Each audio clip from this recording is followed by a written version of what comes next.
Well, my name is Tom Tennyson. For those of you who don't know me, I work here at UMBC with UIT, Instructional Technology. And the purpose of today's brown bag is to get a feel about how people are using the iPads that they received through the Computer Replacement Initiative. Our hope is to develop a better understanding of what the best practices are, how people are using this technology across campus, and kind of develop a community practice around the use of these different technologies. So thank you for taking time out of your schedules to come here today. We have 4 presenters today, hopefully. Donald Snyder, is that correct? Sure. Media Communications. Let me go first. Lynn Watson from Theater. Hey, Lynn. Nice to meet you. Christian Valiente, thank you. Visual Arts. And Liz Stanwyck, Math. Thank you all.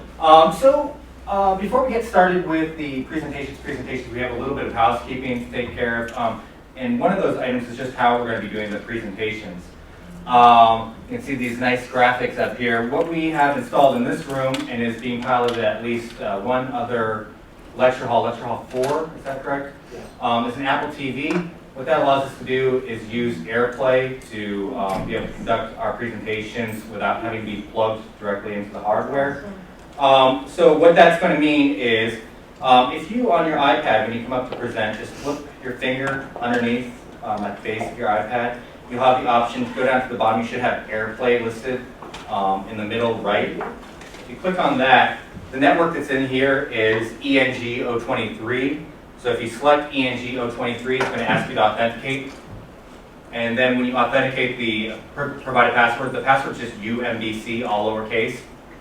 Now, only one person can mirror at a time, so I'm going to go ahead and just give you, show you what it looks like when I flip to my mirroring. And you can see my, my display here. Make sure Bluetooth is on, right? You don't need to make sure Bluetooth is on. What you do need to make sure is that your network is set to visitor. The AirPlay is running, or the wireless is running through the visitor network. So make sure you're on. You said you flicked something at the... If you flick right at the bottom of your screen.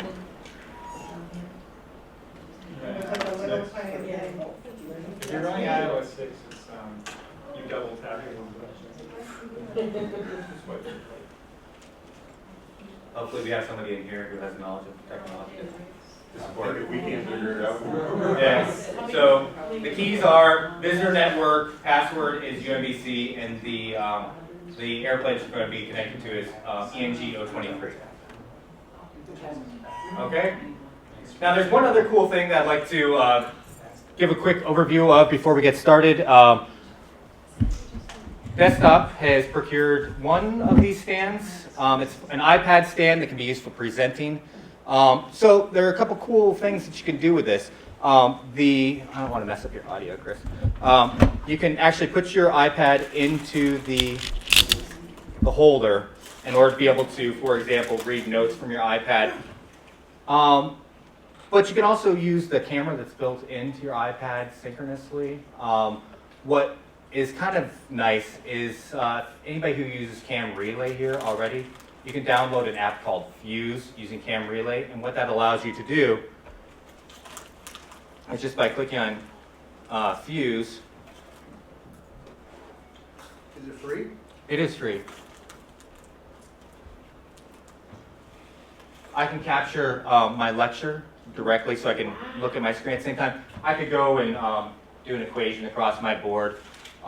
You'll see the way I have this set up right now that it's recording in reverse right here. If I flip my camera around and use the front-facing camera, it'll do the opposite. Either way, when you upload the video, the image comes out correctly. So it doesn't matter if you're recording the forward-facing or the backward-facing. The image comes out the same way. It just depends on whether or not you want to see yourself or not, really.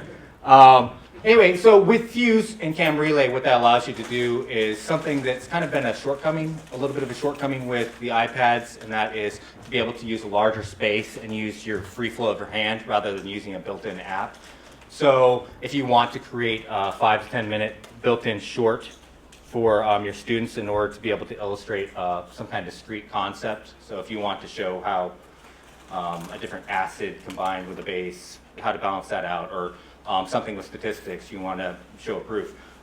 This would allow you to be able to use the full board in order to be able to capture this. You can also rotate the camera, so if you want to be able to hold it at different angles, it also rotates down, and we have a lamp here, so you could be able to view the, try to remember which button it is, view the output so that you can actually do your notation on a piece of paper at the base here in order to be able to work with this. So this is an item that we are opening up for you all to check out in order to be able to play with, get some feel for it, some feedback. If this is something that is scalable to have other, to purchase additional ones. If it's not, then we'll proceed and figure out something else that works for folks. But again, it's just an iPad stand that is open for you all to be able to check out. Okay? Yes, So please. you can essentially turn that into a document camera, pointing down anything Right. that you have. Mhm. Just But record at the same time, right? correct. Exactly. So I could just rotate it downward. And it's not a light base, so if you have it secured in there tightly, then it's it's not going to fall over on your iPads. Can I ask, so there's only 2 rooms on campus right now that have it, Mm-hmm. but how, do you know when, is that gonna change sometime soon in terms of which rooms are gonna be installed with these? But like I said, it's currently being piloted, so I don't have a timeline for when they're going to be. This will give you a chance to feel it out and see if this is something that Right. we want to get some additional traction behind. What I will say is that all the people who are lined up here are the ones who are going to be making that call. So can we request? The goal is, if this is successful, and so far from what I've heard it is to start putting this in the lecture halls that we renovate, Oh, but not before, not the ones that are not the old ones. not the old ones. So we like to leverage some of the new equipment we put in, and when we redo the podiums, it lets us secure this. In some of the older rooms, we can't do that right now, Like lecture hall 2. which is actually on the list to be renovated this year if we're funded for it. Who knew? All Great. Got us, breaking news. Yeah. My lips are sealed. right. Well, I talked too long. I want to make sure that everybody has a chance to be able to present on the cool things out there. So without further ado, Donald, I'm going to cede control of the mirroring to you, and then if you could, please come on up here and tell us all about it. Okay. Okay. So, thanks for having me here, and I think the program is really interesting.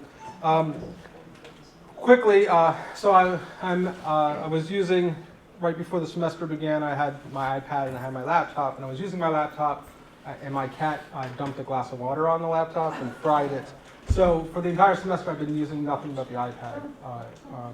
Though I have a PC, there have been a couple of instances where I'm working on a document and the iPad just this sort of a little bit too messy. So I've gone to the PC to do a couple of document things. But for everything else, I've been just using the iPad.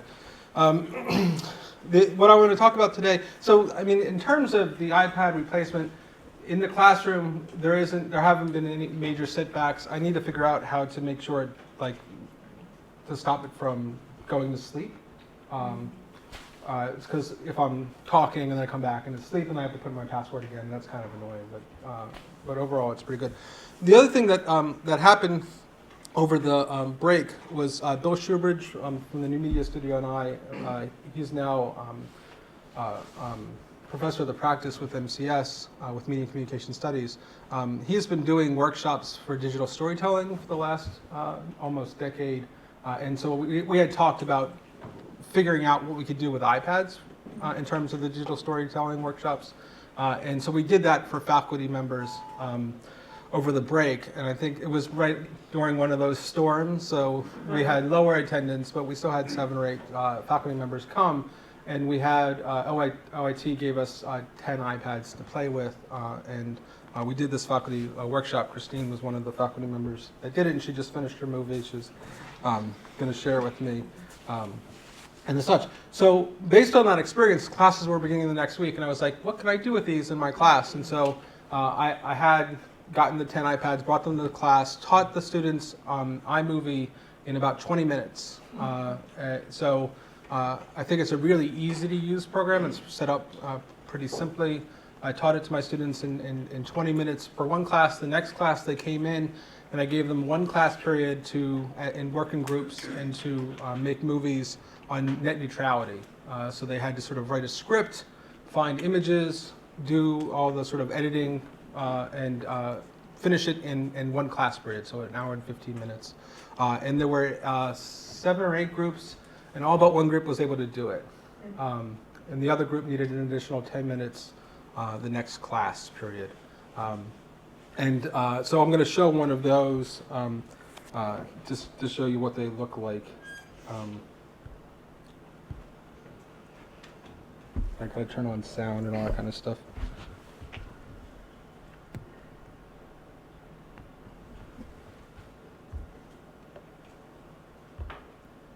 Let's do it.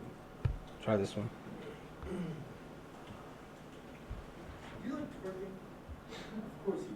Can you guys hear that? Push pause. Here we go.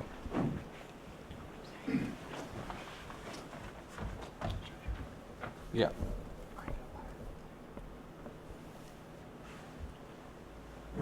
Do you like twerking? Too loud. Of course you do. Everyone likes twerking. What if I told you you'd have to pay to look up videos of people twerking on the internet? Fortunately, you have access to everything on the web. For example, let's Google net neutrality right now. Net neutrality is the idea that the internet should be free and that government and internet providers treat everything on it equally. It feels like most people aren't supporting net neutrality, save for the internet providers themselves. They feel that to provide the highest quality service requires a tier system, creating a format in which people who pay more will get more. They also deny that they will block content and access, although there have been reports of abuse of these agreements. Until recently, FCC was the authority enforcing net neutrality. However, the future of free internet access is unclear. In January 2014, the DC Circuit Court ruled that the FCC cannot enforce net neutrality because service providers are not considered common carriers. This ruling prevents the FCC from requiring internet service providers to treat all traffic equally. The FCC is still working to make net neutrality just and fair. If you want to continue to watch videos of people twerking, we recommend that you become more informed about net neutrality. So you can see it's quick and dirty, allows them to do some quick choices. Now what was really interesting about this is not the best example, but what was really interesting about this, as we watched all 8 of them, a lot of the same images were taken for each of the videos. So they were all working independently in groups, but the same images got recycled, which was interesting to talk about the way that the internet itself was structured. So this is a class about, that we talk a lot about the internet. So some of the issues that, that came up with this, the major issue that was an impediment to this was access, internet access, the Wi-Fi networks. 1 or 2 of the iPads started working where they wouldn't access the networks, and they kept trying, and we reloaded them. We tried, so that there were sort of, one of the things I would suggest if we were to sort of continue things like this, we've talked to people about bringing these iPads into the class. One of the other issues there is that we don't have a mechanism for lending out the iPads. So if we want students to use them, in terms of any production means, we have to figure out a mechanism to do so. And other universities really rely on the library. The other thing to consider, I think, would be these little, like, MiFi networks, these personal, like, little networks that can broadcast to a specific area, so that would restrict any of those problems from happening. I don't know how expensive or cost prohibitive that would be and such, but that was a sort of major impediment towards it. Because a couple of the students had asked about checking these things out to work on other projects as well. So, I think it's, in terms of using them in the classroom for any, I mean, we are interested in amateur digital production stuff, and I think this is becoming, the biggest complaint when it was released was that it wasn't able to do that, but the subsequent updates have sort of upped the scale to be able to do these really cool production types of things for basic production types of things for students. But I think that there's still going to be restrictions in terms of what students have access to. In sort of polling my students, only about 7 out of the 30 have access to an iPad and a couple more had access to sort of Kindles or Nooks or those types of things. So yeah, so that's the sort of short, quick version of what I'm doing with them. We've offered this for anybody that's interested in trying this out in their class. We'll be willing to come with the iPads and do the little quick workshop, and then come the second day to have the students do it. So if I've talked to Cynthia about this in her biology classes. So if you have an idea in mind to sort of see what they can do digital production wise, I think it's an interesting little technology to do so with.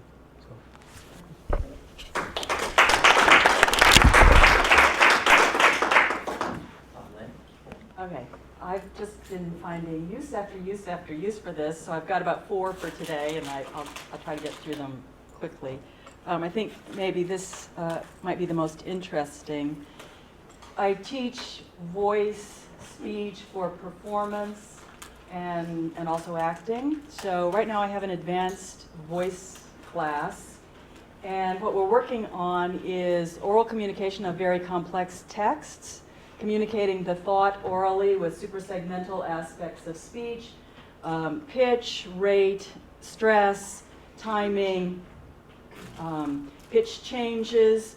So I gave students a very complex text to read to make as clear as they possibly could. So when they get to things like Shaw or Shakespeare, complex, detailed texts that they need to communicate the ideas to an audience, they understand some of the technical parts of that. So I gave them a complex text, which is a legal brief entitled Coyote v. Acme. So it's really kind of fun. It's the legal brief that Coyote's lawyer is bringing against that horrible conglomerate, the Acme Company. So everybody has a section of the text, and they read through a section of the entire legal brief. And so this is one of the readings, and she's finding the words that really need to be pointed up, the operative words, usually the nouns and the adjectives. We've been learning to give upward inflection where there are commas, or where there is not an end stop, so that the listener knows there's more information to come, things like that. Moving along quickly between the operative words, so there's no plodding, but yet no rushing. So here's an example of that. And then I tape them and we play them back next class and look at them and critique them. Now, how do I play this since I... Just tap it again and get the... Ah, okay.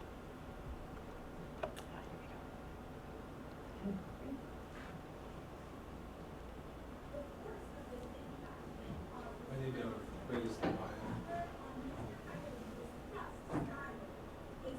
Recoil and collision followed. The boulder, meanwhile, which was roughly ovoid in shape, had begun to bounce down a hillside. The coiling and recoiling of the springs added to its velocity. At each bounce, Mr. Coyote came into contact with the boulder, or the boulder came into contact with Mr. Coyote, or both came into contact with the ground. As the grade was a long one, the process continued for some time. The sequence of collisions resulted in systematic physical damage to Mr. Coyote, viz. Flattening of the cranium, sideways displacement of the tongue, reduction of length of legs and upper body, and compression of the vertebrae from base to tail to head. So that you get the idea Along of the that. vertical Okay. axis, So that a series of regular horizontal folds. that works really well to go back, because while they're doing it, obviously they're not able to analyze as well as they can, and they can see each other's work, they can critique each other, so it's terrific for that. I also do an exercise on Greek text, where they prepare a little devised performance of ritualistic dancing, movements, repetition of some phrases from the text. Very extended physical work and very large vocal work. There can't have anything that's sort of small or fussy or contemporary in that. And I also use this to record those short performances and play them back for them. Okay.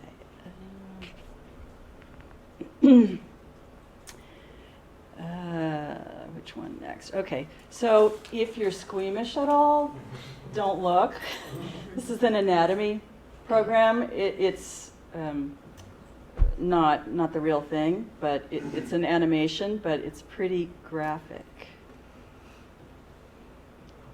So when we do anatomy for voice and speech, we look at the structures, breathing muscles, but then we go in a little closer and look at the larynx, muscles for phonation. So there's this program called Visible Body. Has anybody seen it or used it? It's fabulous. Oh my gosh, it's so detailed, and you can get all kinds of views, and you can also, so to speak, dissect it. So I can move in, out, I can turn it all different directions, yeah. And then you can go in, dissect.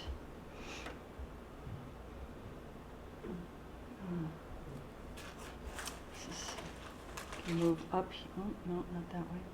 Move up here, and dissect sternocleidomastoid there, get rid of that, hide, there we are. And then you can, so there's the thyroid cartilage there, right, the hyoid bone there. And if I continue to hide different areas, I'll get to the larynx, or the so-called voice box and the vocal folds, and you can see from all different views. So this is just fantastic to see where things are. You can get in there, you can see the sphenoid bone and sinus area back in the middle of the skull. So that's really cool for the anatomy section that I do for voice. And one more. For marking up documents, I'm sure other people have Doceri, I found. But then I found something called PDF Expert that I can mark up documents. So I'm going into class right after this, and I'm going to look at, students turned in their resumes for me to look at, their acting resumes. And so we'll go look at them and look at the mistakes on them, like spelling. Would be, I said make sure you have your professors' names spelled correctly, but apparently then they didn't listen to all the names, like Shakespeare. Should be spelled correctly. So we'll go through this and we'll look at the layout. One of my notes is that when a director or producer is looking at a resume, it needs to be really easy to see the information quickly, to gather what they need to know, which is the roles you've played, the theaters where you've worked. So this is a little messy. It doesn't really lead the eye where you want it to be. So I can mark it up with this program called PDF Expert. It's got little pens and things on it. I didn't bring my stylus, but you can use your finger. So, I would have her lay it out a little bit to where it's lined up a little better. Then if you don't like what you wrote, you can go back and there's a little arrow you can touch to get rid of it. So that's that. It has an eraser. This is one of the more expensive annotation programs, but I think it's a really good one. The other annotation program is iAnnotate, and I've researched them to see which one I wanted to get. This one seems to be a little less cluttered, same price, so I got this one. I think it's $10. Yeah. So that's that. And then, what was the other one? There's music. Yeah, I guess that's enough. That's so there's more. I also use it has highlighters that PDF Expert. So I use highlighters when I'm coaching accents. I'll mark up a page of a script for an actor with my notes and I know, yeah, that's what it was. Yeah. So here's another one. So here was an actor who was auditioning for Mary Poppins, and he wanted some work on a Cockney accent. So I marked up his text for him. So I said on like, he should use the diphthong with the trap kit lexical sets. Like is that trap kit. And then right, same thing, right. And trap goat lexical sets, oh, no, I know.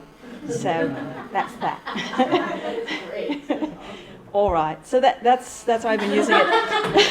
And I also, I sat in the theater with it taking notes. I was asked to take notes on this play about Paul Robeson that a young actor wrote for Arena Stage, and I sat in the back with the script on my iPad taking notes for him, and the house manager didn't know I was going to be there that night and asked me to close it, and I said, actually, I'm working on the show. So and he got very upset and sort of rattled off, and then talked to the stage manager, and they said, yeah, she really is working on the show. And so I was able to take notes in my script right there with that little thing in front of me instead of a great big binder. So that's it. Can I ask you a question real quick? Is it only Yeah. PDFs that you can import? Yes, but there's freeware called PDF export, and you can. That's what I've done. So if I have a document I need to shift into PDF, it's easy with a little app called PDF export. Expert and export. Okay.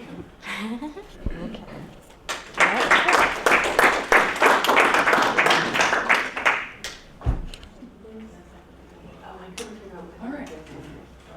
Okay, so my name is Liz. Stanwyck, and I'm in Math and Stat. I teach a freshman calculus course, mid-level stat course for business and econ, and then an upper-level probability course for math and stat majors.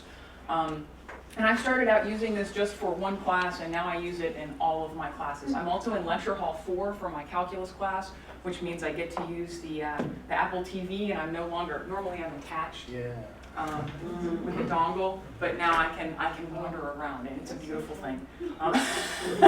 It's a beautiful thing. It makes me so happy. So I'm just going to go quickly through. I mainly, as a math and stat person, most of my lectures consist of theorems and proofs and examples, and so it's lots of board work. And there's a couple of different things to use. I really like Notability for board work, mainly because it somehow makes my handwriting look nice, which is huge. There's another program called Note-Taker HD, and Note-Taker HD has the added advantage of, see this zoom area? It has that zoom area, but you don't see it. So it's set up to project very nicely, so you don't have to see the zoom area, but you still get to write, really big things, and it comes out nice and small like this. The disadvantage is it doesn't have any continuous page turning, which means that I get to the bottom of a page and I have to wait and say, is everybody done writing down the notes now? And go to the next page. And I find that extremely aggravating. I've written the developers a couple times, but they won't write me back. So I use this one instead, so they can see, this bottom part. But that turns out not to be a huge deal because I can actually use this box to emphasize things that I'm talking about on the board, which is really nice. I can, when I'm done with class notes, I upload this to Dropbox, and then I go to a PC and put it on Blackboard. So far, I have not figured out how to put anything on Blackboard from the iPad, but I make the notes available to my students later. I can also, if I have some kind of PDF, then I can annotate it and write all over it and save it again, so I have all my keys that I do this way. And I am a fan of making things available for my students online, but I really don't like to be in the picture. I don't want, a video of me writing on the board. So, so this app will let me, we'll see how the volume works, create a recording. Okay, so in order to find it here, we have to use the chain rule. And you can tell because we have an inside function. Hear me the inside function. That the whole time, but at any rate, if a student has this app, they can watch me write as I talk. generally I found that not convenient. So instead I can save this as a PDF and a separate file, separate audio file. I generally have numbering along the left so I can talk through an example without them seeing me write. That also saves them the trouble of watching me painstakingly write out long equations, right? So I can have the example with lots of notations, and then I can have an audio file that they can choose to listen to or not that walks them step by step through that. And I've gotten really good feedback from students about that. They really like that.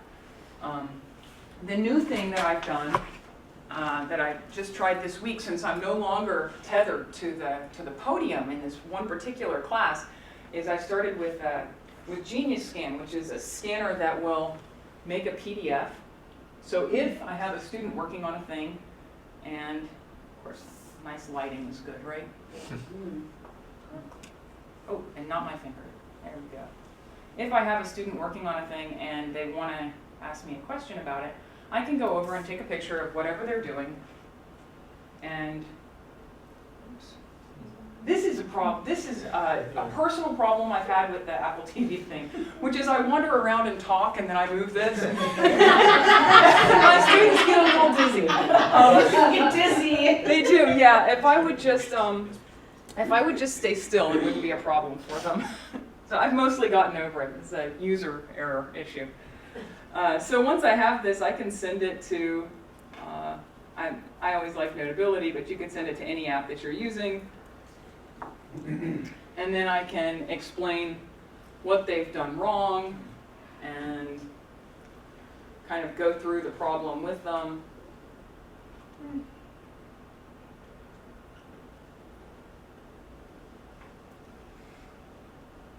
And kind of step by step correct their work. So that's a lot of fun. And then that's the bulk of what I use. I've given a couple professional presentations with this. Last time we had one of these, somebody mentioned SlideShark, which is kind of fun if you use PowerPoint. I tend to use PDF because I have lots of mathematical notation. And so, oops, that's games. So here is what. So PDF slides is pretty nice. Because PowerPoint won't handle this, but this is just a nice viewer and it'll record things, and I have a little laser pointer. And so if what you're doing is just presenting slides that are already created, this is really nice. So I've done that at a couple of conferences. And that's the vast majority of what I do, yeah. So to make your life better, and I can see the students follow along, how might you, so Donald was talking about sort of using iPads in the hands of the students. Mm-hmm. Have you thought about what you might do if the students had iPads? Or is it still instructor-led mostly? Well, this is instructor-led, just mainly because my smallest class generally has 40 students, and so I haven't even tried to think about getting the students iPads. If I could, though, I would play with anything. I know there's a couple of apps where you can present whatever it is you're writing to every iPad or iPhone in the room. So that could be kind of fun. I would, especially for a math class, if I could send out a couple problems and people write it, and then I could pull back some of the actual work that they've done. I mean, I can think of lots of fun things to do. It's just that my classes, range from 40 to 160, so I haven't really explored it. But I would, if there were a way to get them all some kind of Apple product, for sure. Anything else? All right. Thank you. Hi, my name's Christian. I'm from the Visual Arts Department. So I was asked to do this presentation. I'm no way prepared for this at all. So I just taught a class this morning, and I was using this app, and I usually go into my class and I use this teacher's kit here, and it's a free app, and I'm able to take attendance really quickly and do some grading here. So I've got all my students, so I can recognize my faces right away, start learning them by name, and start adding notes and seeing how many times. Mika has already missed 4 classes, so she's on the cusp there of failing my class. Sometimes, and I get all these pictures from PeopleSoft. I just go to PeopleSoft and I copy and paste their images and put them in here. Sometimes I don't get the images from PeopleSoft, so I ask them to email me a profile picture, so you can see Victor and Dominic have the best, stylized photos of themselves. But I use this app a lot for my class, and I got a great book here. So as I'm talking through intros, I can take little notes down if people are having, really good feedback that they're giving the student. I can take a little note down saying that Brianna gave some really good feedback to my students. This is a class that we teach film and video production, and there's other classes that I teach that do animation. And there's a great app, and I'm seeing a lot of this. Textbooks are coming out in in this kind of app form, and this is one of these animation textbooks that I recommend to my students. And it's a very expensive book, and it has a library of DVDs that is way beyond their price range. So we're trying to get that in the library. But in the meantime, I really like how these apps are developing the textbook and more into a visual form, and we can see some of these things. And this is a free version of it. And so really quickly, I can go through some of the parts of the chapters, and we can take a look at and read some things about spacing and just techniques of animation overall. And already done for me. What I find when I try to do this with the textbook and on my laptop, it's that it doesn't work very well. And I can really go to parts of it I want to focus on and talk really quickly. So this is a really nice app and I'm hoping more textbooks come out in this way. Another thing I do is we kind of get into production in a very fast way, and sometimes we find little tidbits of apps out there that can help us in post-production. A lot of these things are free. So this is a slate for them to sync up their audio and video to. Sometimes it works and sometimes it doesn't. So I can find these little gems for them to use, and sometimes it's free, so that's really great. Started also teach a sound design class, and GarageBand is something that we all use, and it's great because these students really don't have a lot of experience, not only just writing sound, but just producing sound or making the sounds up, and they have no musical talent at all sometimes.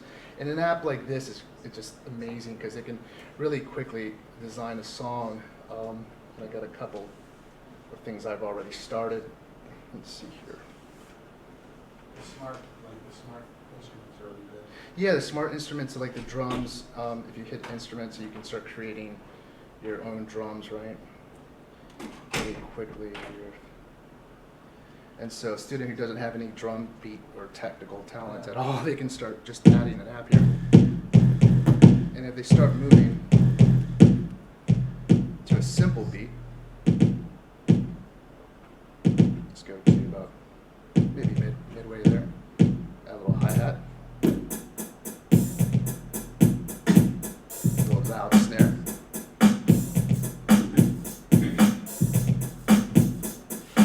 Back to their tracks here. And so they can lay that out on a timeline and add other instruments as well, as you can see, violins, guitars, or keyboards. This is something quick. Sorry.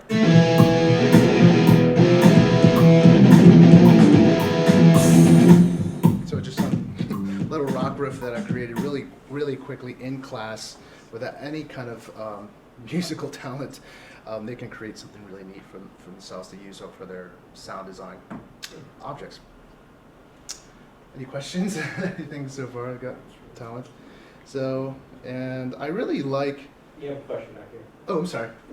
So do all the students have access to iPads then? No, they don't. So So they bring them themselves, so they have an iPad. I see, okay. We recommend, we require them to have MacBook Pros.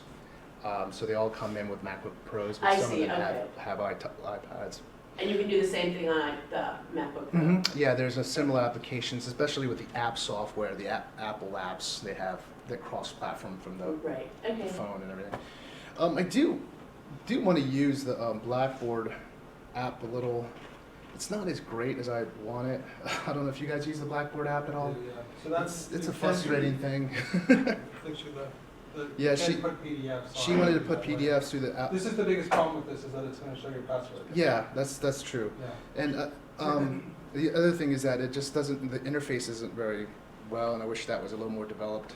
And I wish I could use attendance and things like that, because it's already built in there. My classes are built in there. And I wish that the toolkit, it could be more similar like the toolkit.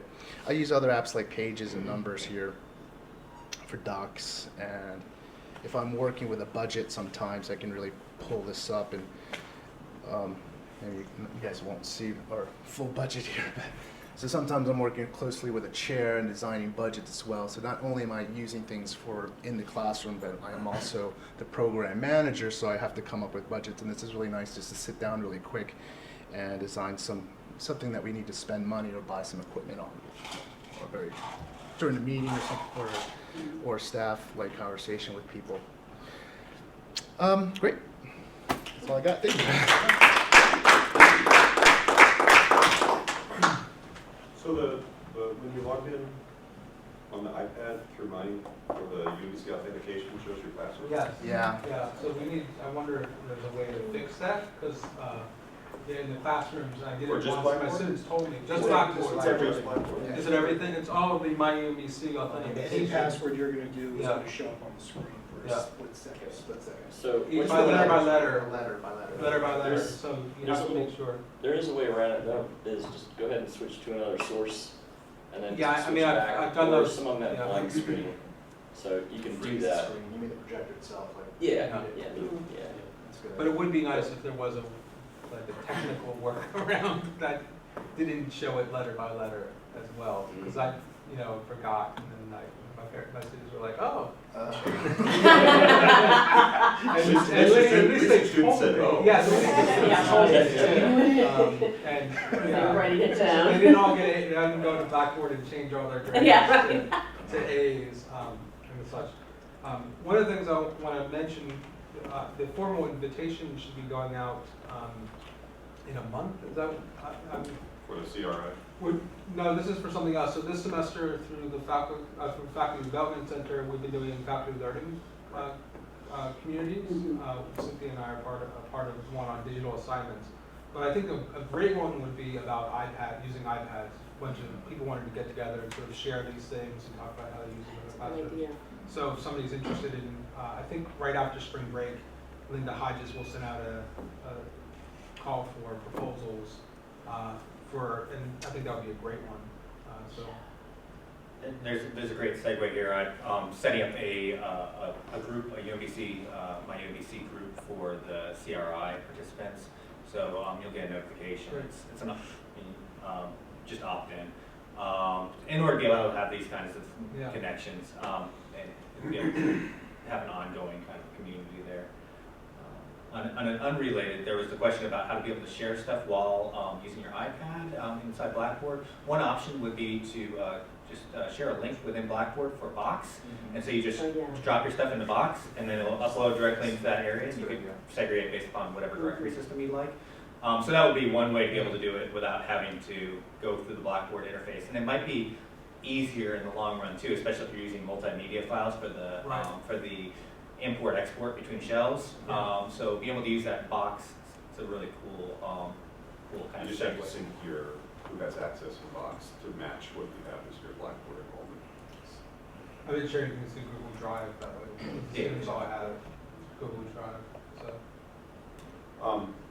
I know a number of the faculty have left, but these folks in the back here, Jesse, David, and Steve, and Len, they're really kind of the ones that are kind of starting to grow out the infrastructure here. So the Apple TV, all of that stuff, the support, they're the ones that make this work. Right. So just want you to know that. No, I want to go Well, at least thanks. for the conference Yeah. meeting. Thanks for that. I have to see more. Yeah, so it's thanks. What more What more can you do for us? We take bribes, so we can prioritize them. Oh, I see. Well, okay, lecture hall 2, work hard. I've got to book 4 times for next semester. All right. Well, everybody, thank you for making this such a success.